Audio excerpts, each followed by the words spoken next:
მეტი სასიამოვნო ურთიერთობა, მეტი კულტურა.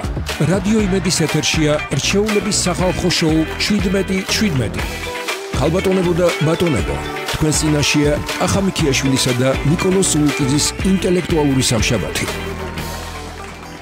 საღამოშვიდობისა, მოგესალმებით, ძვირფასო რადიო მსმენელებო, სამშაბათია დღეს. მადლობა ვინც გვისმენთ და ვინც გვიყურებთ ჩვენს Facebook გვერდზე, ასევე პორტალებზე იმედჯი და MyVideo-ჯი და დღეს ჩვენი გადაცემა სრულად თეატრალურ საფესტივალო პროცესებს დაეთმობა. ძალიან მიხარია, რომ არაერთი ფესტივალი ტარდება და შეგვიძლია სხვადასხვა ფესტივალზე ვისაუბროთ. ეს თავისთავად შესანიშნავი პროცესია ქართულ თეატრალურ რეალობაში. ამჯერად კი ვისაუბრებთ სიღნაღის თეატრალურ ფესტივალზე, რომელიც ცოტა ხნის წინ დასრულდა, წელს უკვე მესამედ გაიმართა ეს ფესტივალი. უფრო დეტალურად ფესტივალის საწყისებზე, შინაარსზე, დატვირთვაზე და იმაზე თუ წლევანდელმა ფესტივალმა როგორ ჩაიარა, ჩვენი სტუმრები ისაუბრენ ფურცლად. მე სიამოვნებით წარმოგიდგენთ ნუცა კობაიძე, ფესტივალის გენერალური მენეჯერი და ბატონი გოგი ყაჯრიშვილი, თეატრონდე და ფესტივალის სპეციალური და საპატიო სტუმარი. საღამოშვიდობისა, ნუცა და ბატონო გოგი, მადლობა სტუმრობისათვის. მადლობა თქვენ მოწვევისთვის. ნუცა, თქვი რომ მესამე ჩატარდა, ცხადია თეატრალურ წრეებში ამ ფესტივალზე ვიცით და ძალიან საინტერესო პროცესებია და ამაზე მოყვებით გარდა სპექტაკლებისა, მასტერკლასების შეხვედრები, საერთაშორისო ფესტივალი, თუმცა მოდით აი თავიდან დავიწყოთ, როგორ როდის დაფუძნდა, რატო სიღნაღში და რა არის ფესტივალის შინაარსი და აქვე თქვათ მიმართულება რომელი თეატრები იღებენ მონაწილეობას. კი ბატონო, მოგესალმებით, მივესალმებით ჩვენს მსმენელს. მადლობას გიხდით მოწვევისთვის. ფესტივალი დაარსდა 2023 წელს ქალბატონი თეა წულუკიანის ინიციატივით ბატონ დავით სონღულაშვილთან და სიღნაღის მუნიციპალიტეტის მერიასთან ერთად. ეს ფესტივალი ემსახურება სახალხო თეატრების განვითარებას. თვითონ საფესტივალო ნიშაც შერჩეული იყო 2023 წელსვე, რომ თუნდაც პრიზები, რომელსაც მე გამარჯვებულები აიღებდნენ და აქვე მინდა აღვნიშნო, რომ საკმაოდ დღევანდელ ქართულ თეატრალურ საფესტივალო პრიზებთან შედარებით საკმაოდ ისეთი სოლიდური თანხა არის. კარგი мотиваციისთვის. და ჩვენი დებულებით რომ განსაზღვრულია, რომ ეს თანხა ისევ უნდა მოხმარდეს თეატრის განვითარებას. და პირველი წლის მერე ჩვენ ფესტივალი ვიბარებთ თან ანგარიშს. რას მოხმარდა ეს კონკრეტული თანხები და ვფიქრობთ, რომ ძალიან კარგი ინიციატივა გამოდგა ეს და ისევ ქალბატონმა თეამ პირველი წლის შემდეგ მოუმატა თანხა, საპრიზო ფონდი გაზარდა იმისთვის, რომ ეს ყოფილიყო ძალიან დიდი мотиваცია ამ თეატრებისთვის. აქვე ვიტყვი სანამ განაგზავნებთ, რადგან წელსაც ჩატარდა და უკვე სხვა ministrია ხელმძღვანელი, ანუ ახალ სამინისტრო ბიჭერთ ხარ სრულად.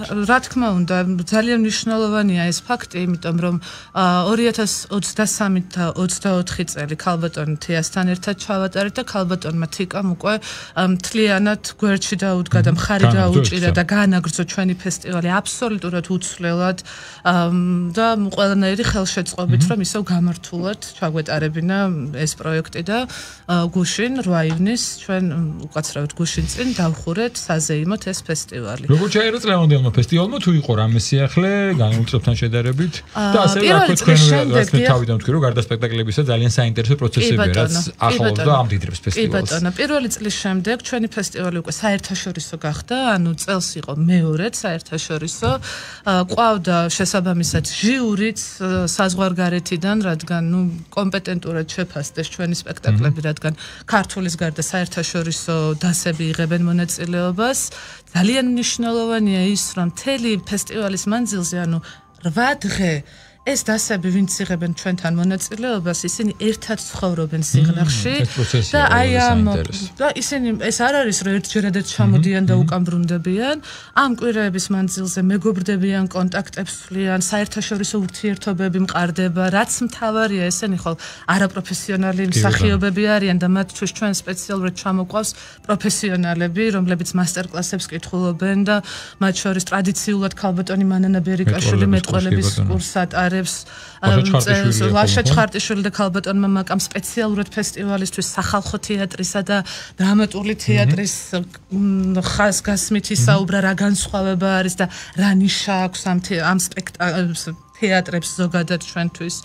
ლაშა რობაქიძემ არაჩვეულებრივი ქორეოგრაფიული მასტერკლასი ჩაატარა და სტუდენტებს აუხსნა, ბავშვებს აუხსნა რა არის ზოგადად მოძრაობა თეატრში. სანდრო ნიკოლაძემ მუსიკის დანიშნულება ახსნა რა არის თეატრში და როგორი მნიშვნელოვანია, იმიტომ რომ დღეს ვფიქრობ ძალიან პრობლემური არის ეს მუსიკის თემა თეატრში, იმიტომ რომ სპექტაკლებისთვის უფრო სწორად ხშირად მიმართავენ ხოლმე ესე უხეშად რო ვთქვა YouTube ლინკებს და უკვე გამოყენებულ მუსიკას იყენებენ ხოლმე. ხო, როცა საერთოდ სხვა დრამატურგიული ხაზი მიყავს მუსიკა, როცა სპეციალურად იწერება სპექტაკლისთვის, ხო?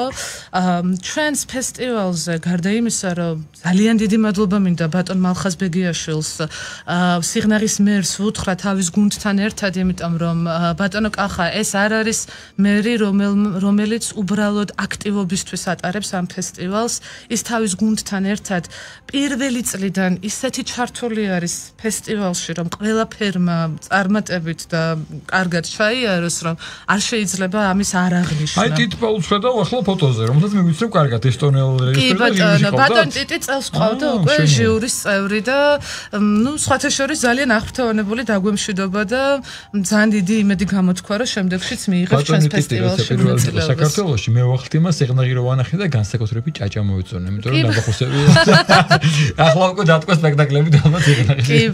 კი ბატონო და აქვე თუ შეიძლება იმასაც აღნიშნავ, რომ გარდა სიღნაღის მუნიციპალიტეტისა, გურჯაანის და ყვარლის მუნიციპალიტეტები გვეხმარება ძალიან, იმიტომ რომ ფესტივალის მანძილზე ჩვენ ვინაიდან სიღნაღის კულტურის სახლს ძალიან პატარა სივრცე აქვს, იქ ვატარებთ თითო დღეს საფესტივალო, სადაც უფრო მასშტაბურ სპექტაკლებს ვაქცევთ. ანუ გაცით სიღნაღს და ფაქტობრივად კახეთში გადაინაცვლეთ სრულად. დაგიბრუნდებით თქვენ ცხადია ბატონო გოგი. თქვენი პროფესიისგან გამომდინარე ძალიან აქტიურად ხართ ჩართული ზოგადად ქართულ თეატრალურ მოვლენებში, მათ შორის ფესტივალებში, ან ჟიურის წევრი, ან სპეციალური, ან მაყურებელი, ამ თეატროდნე თავისთავად. ამ ფესტივალზე თქვით, რომ საპატიო სტუმარი ხართ, სპეციალური სტუმარი. ზოგადად მინდა კითხოთ მსგავსი ფესტივალის შინაარსი, მნიშვნელობა, რას ნიშნავს ეს ფესტივალი? ამით დავიწყოთ და შემდგომ წლევანდელ ფესტივალს როგორ შეაფასებთ? მოგესალმებით პირველ რიგში, მოგესალმებით მსმენელს და მე ამ ფესტივალს დავარქმევდი თეატრალურ ფორუმს. და ფორუმს რატომ? იმიტომ რომ აი წარმოიდგინეთ, იწყება ფესტივალი, დილას 12 საათზე მსახიობები და თეატროდნეები ყველანი ვიკრიბებით ერთ ადგილას, გვაქვს ვუსმენთ მასტერკლასებს, პედაგოგების, რომლებიც თქვენ უკვე დასახელეთ. 3-ზე იწყება ერთი სპექტაკლი და სადღაც ცოტა ხნის ცოტა შესვენების შემდეგ 8-ზე იწყება მეორე სპექტაკლი. ანუ მთლიანად ჩასული სტუმრები, არა მხოლოდ მთელი სიღნაღის მაცხოვრებელი, აი მთელი ერთი კვირის განმავლობაში მხოლოდ თეატრი ცხოვრობს. რაჯობს ამას. თეატრი ცხოვრობს და ის არის კიდევ საინტერესო, რომ აი ამ გზით ხდება სწორედ თეატრალური კულტურის შემოტანა რეგიონში, სიღნაღში მით უმეტეს და ის რაც ადრე მაგალითად ძალიან პასიური იყო, თუნდაც მაგათ იგივე სიღნაღში კი არსებობს სახალხო თეატრი, მაგრამ ის სახალხო თეატრი მაინც რაღაცა ბოლო დროს ორიენტირებულია გასტროლებზე და ძალიან თამაშობენ რასაკვირველია, მაგრამ იშვიათად. ნუ ხა ძნელია, როდესაც მე ერთი სპექტაკლი აქვს და 20,000-იანი მაცხოვრებელი ყავს და ხშირად ერთხელ ნახულობენ სპექტაკლზე, მეორე არ მოდიან. და აი ამ ერთკვირიანმა იქ ჩასვლამ ამ თეატრების სწორედ რაღაცა გამოაცოცხლა სიღნაღი და ასეთი დაძაბული, ასე ვთქვათ და ძალიან სასიხარულო დღეები იყო ამ ერთი კვირის განმავლობაში. წლევანდელი ფესტივალი თქვენთვის რით იყო გამორჩეული? თქვენთვის როგორც სტუმრისთვის, ცხადია ხა ნუცა მოგვიყვა და კიდე მოგვიყვება ის, იმიტომ რომ შიგნით არის ჩახედული ერთგვარად საორგანიზაციო კუთხით არის. თქვენ როგორც სტუმარი, როგორც შემფასებელი, როგორც თეატროდნე, რა იყო ის, რაც წელს გამოვარჩევდა ამ ფესტივალს და აი განსხვავებულ წინა ფესტივალებისგან, იმიტომ რომ ალბათ ერთ-ერთი ესეც უნდა იყოს მიზანი, როცა მრავალი წელი მიდის ფესტივალი, ყოველ წელს რაღაც უნდა იყოს სიახლე განვითარების კუთხითაც ალბათ და ეს არის შესანიშნავი მაგალითი თუ ასე ხდება. მე მაგალითად გამოვყოფდი ეხლა 3 სპექტაკლმა გაიმარჯვა. გამარჯვებულებზე მე არ ვილაპარაკებ, მე გეტყვით შემშტაბეშტილებას აი ამ პროგრამის იმ პროგრამაზე, რომელიც წელს წარმოადგენს. უნდა გითხრათ, რომ წელს პროგრამა იყო ძალიან მრავალფეროვანი. აქ არ იყო მხოლოდ დრამატული სპექტაკლები, იყო ქორეოდრამა, იყო სპექტაკლი პლასტიკი, ასე ვთქვათ, ცეკვის თეატრიც მონაწილეობდა. არავერბალური სპექტაკლები და აი ამან რაღაცა მთლიანობაში ამ ფესტივალს კიდე რაღაც გარკვეული მიმართულება მისცა წელს მე ხედულობაში მაქვს და საერთოდ ფესტივალის დახურვის წინა დღეს კიდევ წარმოდგენილი იყო მხატვრული ფილმი, რომელიც ეძღვნებოდა ცნობილ რეჟისორს ნეკროშუს და მისმა პროდიუსერმა, რომელიც მასთან წლების განმავლობაში მუშაობდა, წარმოადგინა პირველი ფილმი, სწორედ ნეკროშუსის დოკუმენტური პირველი ფილმი, მისი ასე ვთქვათ შემოქმედების დასაწყისი. ჩვენ ახლა გვაქვს საშუალება სატელეფონო ჩართვით ფოთში გადავინაცვლოთ, ფოთთან გვექნება ჩართვა, იმიტომ რომ ფოთის თეატრის სამხატვრო ხელმძღვანელი, რომელიც ასევე გახნავს სიღნაღის ფესტივალის სამხატვრო ხელმძღვანელი, რეჟისორი საბა ასლამაზიშვილი, საბა ფოთში იმყოფება, მაგრამ ცხადია ეს გაგვესაუბრება საბა საღამომშვიდობისა, მადლობა ფოთიდან გვერდთვები, მოკითხვა ფოთს და მადლობა რომ გვერდთვები როგორ ხარ პირველ რიგში. მადლობა კახა მოგესალმებით ყველას საღამომშვიდობისა. ნორმალურად. სასიამოვნო გადაღლილი. დაგლილი, მაგრამ კი ნამდვილად სასიამოვნო ემოციების საღამო. საბა, ხაზგასმით აღნიშნე სპეციალურად რომ ფოთის სამხატვრო ხელმძღვანელი ხო და მოდი შენ მინდა კითხო, როგორ გაჩნდა თავიდან ეს იდეა და ფოთში აქტიურად მომუშავე ადამიანმა როგორ დაიბადა ფესტივალის სიღნაღში დაარსებულიყო და რა იყო თავიდანვე შენი სურვილი, მიზნები, შინაარსი, რამაც გაფიქრებინა და გააბიძგებინა და ნაბიჯები გადაგადგმებინა რომ ეს ფესტივალი დაარსებულიყო. ალბათ ყველაზე მთავარი საიდანაც ეს ყველაფერი დაიწყო, იყო რომ რაღაცნაირად გვინდოდა რომ ისეთი თეატრალური ფესტივალი გაგვეკეთებინა, სადაც მოყვარულებს სახალხო თეატრებს, ანუ იმ ადამიანებს, რომლებსაც უანგაროდ უყვართ თეატრი, ემოციურად არიან თეატრზე დამოკიდებულები, მათთვის შექმნილიყო ეს ფესტივალი, მათი პროფესიული ზრდისთვის, მათი განვითარებისთვის და რაღაცნაირად აი იმ თეატრალურ საწმისებში დაუბრუნებულიყავით, სადაც პროფესია იწყება თავიდან. თავიდან ეს იდეა იყო და მე ამ ყველაფერს უკვე მიყვა ის, რომ ავირჩიეთ ისეთი რეგიონი, სადაც ყველაზე ნაკლები დოზით მიმდინარეობდა თეატრალური პროცესები და ამ ხრივაც გვინდოდა, რომ ეს ნაბიჯიც გადაგვედგა და ამ რეგიონისთვისაც გვეჩუქებინა ეს ფესტივალი და საბოლოო ჯამში ისე გადაწყდა, რომ ყველაფერი ერთმანეთს დაემთხვა და სიღნაღი მართლა აღმოჩნდა საუკეთესო მასპინძელი და საუკეთესო საფესტივალო ქალაქი. საუკეთესო გარემოა. თან ახლა აქვე ხარ უკვე ახალი გზით ძალიან მალე ჩადიხარ. შესანიშნავი ქალაქია, ისტორიული, განსაკუთრებით ალბათ აი საერთაშორისოს რო ვიძახით, ვინც პირველად ჩამოდის რაჯობს თუ სიღნაღში, შესანიშნავია. ნამდვილადაც მე მგონი ძალიან სწორი არჩევანი იყო. საბა, იცი რა მინდა კითხო, შენ თავად რეჟისორი ხარ.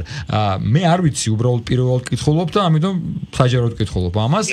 შენ რა კუთხით ხარ ჩართული? სამხატვრო ხელმძღვანელი ხარ? დაუშვათ თუ ერევი კარგი გაგებით გარკვეულად ჯგუფების მიმართულებას, რაოდენობას, მათ ჩართულობას წინაწლებში, იმიტომ რომ ამ ფესტივალის ერთ-ერთი მთავარი და ჩემი აზრით გადამწყვეტი ფუნქცია, რომ პროფესიული ზრდა და ყოველდღიურ რეჟიმში მიმდინარეობს მასტერკლასები და მართლაც მადლობა თითოეულ მათგანს, იმიტომ რომ დარგის ალბათ ერთ-ერთი საუკეთესო სპეციალისტები ჩამოდიან ჩვენთან და იმ 2 საათიან და 3 საათიან ლექციას უზიარებენ ამ ახალგაზრდებს და არა მარტო ახალგაზრდებს, ეს ყველაზე მნიშვნელოვანია. ამიტომ ბევრი კომპონენტი იკრიბება ხოლმე ერთად, რის გამოც ვაკეთებთ არჩევანს ამა თუ იმ დასზე და ამა თუ იმ მიმართულებაზე. პროფესიული ზრდა ახსენეს, საბა, ბოდიშუხტია ძალიან მნიშვნელოვანი რამ ახსენე, მეც გარკვეულწილად დავსვით ეღანეს კითხვა ბატონ გოგისთან და შენ თავად როგორც სამხატვრო ხელმძღვანელი და ერთ-ერთი სული შემქმნელი, აი ამ პროცესს, ამ განვითარებას მაჩიამს დას თუ ხედავ, რაც ალბათ ყველაზე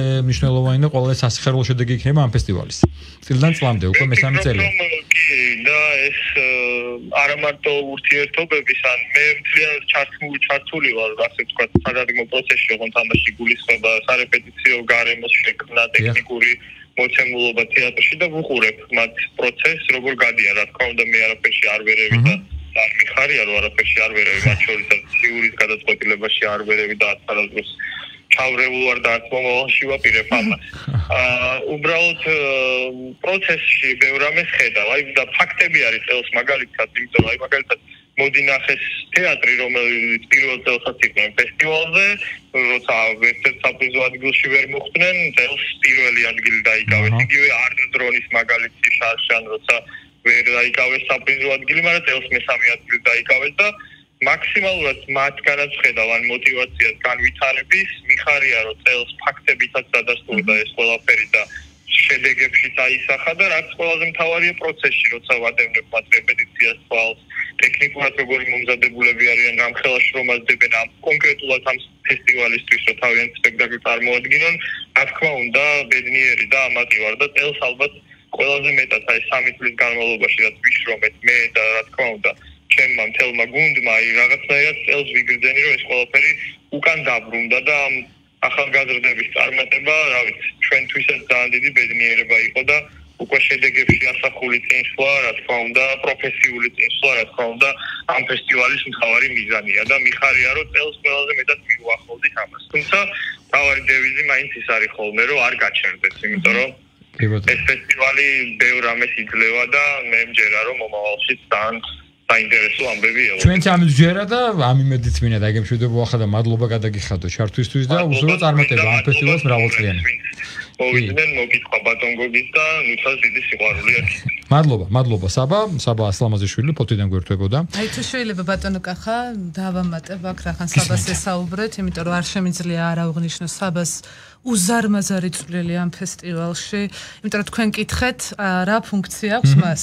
გარდა იმისა რომ ხო, საბა ესე არის საუბრებს, გარდა იმისა რომ ჩვენ ვატარებთ სელექციას და ეს არ არის მარტივი, იმიტომ რომ ძალიან უკვე მიხარია რომ ძალიან დიდი მოთხოვნა არის და ბევრი სპექტაკლი ჩანაწერები შემოდის, რასაც ვახერხებთ ჩვენ ფიზიკურადაც რეგიონში ჩავალთ თუ თბილისში ადგილზე ვნახულობთ სპექტაკლებს, ან შემოსულ ვიდეოებს ვუყურებთ, ხო? გარდა აი ამ სელექციისა, რომელიც წინა საფესტივალო ეს ყოფილიყო, განსაზღვრულიყო პირველი, მეორე და მესამე ადგილებით მხოლოდ ყოველგვარი რაღაცა გამოყოფის გარეშე და შესაბამისად თანხაც 20-15 და 10,000 იღებს დასი კონკრეტული თეატრი, რომელიც იმარჯვებს და რა საჭიროებაც მას იმ წლის მანძილზე ჭირდება, ეს იქნება საგასტროლო, სადადგმო თუ ტექნიკის შეძენისთვის, მათ შეუძლიათ ეს თანხა კონკრეტულად აი ამისთვის გამოიყენონ. ჟიური ორი სიტყვაც მინდა ვთქვა, აუცილებლად იცვლება ჟიური. ჟიური იცვლება როგორც ბატონი გოგიჩება სპეციალური სტუმარი მუდმივი. არა, რატომ? ასეც არ ვიტყოდი, ყველაფერი წინ გვაქვს და განსაზღვრული არის ეს ამბავიც. ჟიური ჩვენთან კიდე ესეთი ძალიან საინტერესო ფაქტი ხდება და არ ჯერათ ხოლმე ხშირ შემთხვევაში, რომ ჟიური იღებს გადაწყვეტილებას ისე, რომ იმ დღეს, როცა ხდებიან ერთმა გიდასთან, იქ მსჯელობა აღარ ხდება. ისინი ერთმანეთის აზრს აღარ აფიქსირებენ, თავიანთ აზრს აღარ აფიქსირებენ და არ ახვევენ ერთმანეთს თავიანთ ინტერესს. ისინი ქულებს წერენ და აღარ გამარჯვებენ მერე? კეცავენ ფურცლებს და თვითონაც არ იციან ვინ არის გამარჯვებული. მეორე ხმათამრავლობით ასე ვთქვა. ჩვენ ვაჯამებთ, მერე უკვე ხელმოწერილია ყველაფერი დადასტურებული, ჩვენ ვაჯამებთ და დაჯილდოების დღეს ჟიურიც ხშირ შემთხვევაში გაოცებული ყოფილა, რომ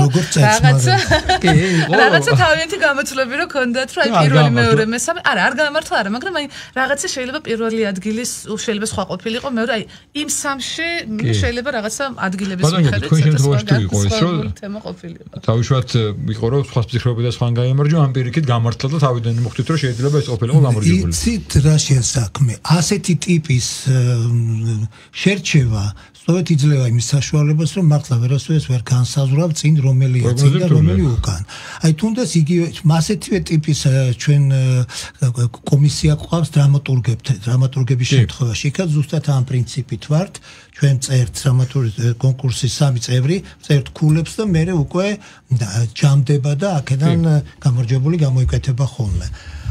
და აი აქ კიდე ის არის საინტერესო, რომ აქ ხანუცავს უფრო კარგად ეცოდინება, აქ დათვლა მიდის რაღაცა მეათედებში. დაუშვათ აი ვიღაცა მიიღო 57, პირველ დათვლა უნდა ვიღაცა მიიღო 56. და იმ ერთმა გადაწონა. და იმ ერთმა გადაწონა და აი ეს არის კიდე ძალიან საინტერესო და მაგრამ მაინც არის ხოლმე რაღაც გარკვეული სპექტაკლები, რომელიც ლიდერის სახით იყო. აი მაგათაც წლევანდელ ფესტივალზე ლიდერი დაახლოებით და ბოლო წუთამდე ძალიან ბოლოს ითამაშეს, მაინც იყო ეს უკანასკნელი თოლია, რომელიც გიორგი ჭანტურიას საკმაოდ დაძაბული, ძალიან ასე თქვა დრამატული, მასშტაბური, იმიტომ რომ ეს ეხებოდა შარტავას და ჟელი შარტავას და პიესა ეს იყო მოსულიშვილის პიესა, რომელიც აირჩია პოლიტექნიკური ინსტიტუტის სახალხო თეატრმა და სპექტაკლი წარმოადგენა. თუ შეიძლება მინდა რომ დაალამატორო რაღაც ორი თემა კიდე რომ არ გამომრჩეს, ჩვენ გარდა იმისა რომ დღის მანძილზე ორი სპექტაკლი და მასტერკლასი ვქონდა, ყავს პირველი წლიდან ახალგაზრდა სტუდენტი ბლოგერები, რომლებიც აი ისეთი რეჟიმით მუშაობენ, რომ პირველი 3 საათიანი სპექტაკლი რომ ნანახი აქვს, სანამ 8 საათიანი სპექტაკლი დაიწყება, უკვე რეცენზია გამზადებული არის, უკვე ყველა მოლოდინში არის, რომ რა შეფასება გაკეთდება, რა ძალიან მნიშვნელოვანია, გარდა ჟიურის წევრებისა, რომლებიც გვყავს, ხო, ყოველ წელს, ასევე არიან ჩვენი ერთგული თეატრმცოდნეები, სპეციალური სტუმრები, როგორც ბატონი გოგი, რომლებიც მთელი აი ამ 3 წლის მანძილზე მთელი კვირა ჩვენს გვერდით დგანან, გვამხმევენ და მათი წვლილი ძალიან მნიშვნელოვანი არის ამ ფესტივალზე და რაც ყველაზე მნიშვნელოვანია წელს აი განსხვავებებზე რომ საუბრობდით ხო გარდა იმისა რომ კინოჩვენება გვქონდა ბატონმა მალხაზმა მერმა ჩვენთვის იმიტომ რომ უკვე ტევა აღარ იყო დარბაზში ლედ ეკრანი გააკეთეს პარკში სიღნაღის და პირდაპირ ეთერით ჩვენი სპექტაკლები პირდაპირ ეთერით გადიოდა პარკში ის ხალხი რო გულდაწყვეტილი არ დარჩენილიყო ვინც დარბაზში ვერ ნამდვილად და ეს ძალიან მნიშვნელოვანია და აი ამის თქმა მინდა და ძალიან დიდი მადლობა მინდა გადაგიხადოთ სათქმელი ალბათ ძალიან ბევრია თუმცა იმედით რომ ფესტივალი მრავალი წელი იქნება და მე ვიქნები თუ არა ამ გადაცემაში თქვენ მოგიწევთ ყველაფრის სხვა გადაცემებში ამ იმედით საგემშვიდობები დღეს მადლობა გიხდით სტუმრობისთვის ამ ფესტივალისთვის ყველას და მართლაც მნიშვნელოვანია და ალბათ მისაბაძიც კი და საჯობს თუ ყველა რეგიონში იქნება ესეთი ფესტივალები და ქართული თეატრალური პროცესები გამოცოცხლდება რეგიონებში დიდ მადლობას გიხდით მე შევახსენებ ჩვენს მსმენელს სიღნაღის საერთაშორისო თეატრალურ ფესტივალზე ვსაუბრობდით ნუსა კობაიძე ფესტივალის გენერალური მენეჯერი და გოგი ყაჯრიშვილი თეატრმცოდნე და ფესტივალის სპეციალური სტუმარი იყვნენ ჩვენი სტუმრები, ხოლო ფოთიდან გვერდებოდა საბა ასლამაზიშვილი სამხატვრო ხელმძღვანელი თეატრალური ფესტივალის. მე დაგიბრუნდებით მალე დაგველოდეთ.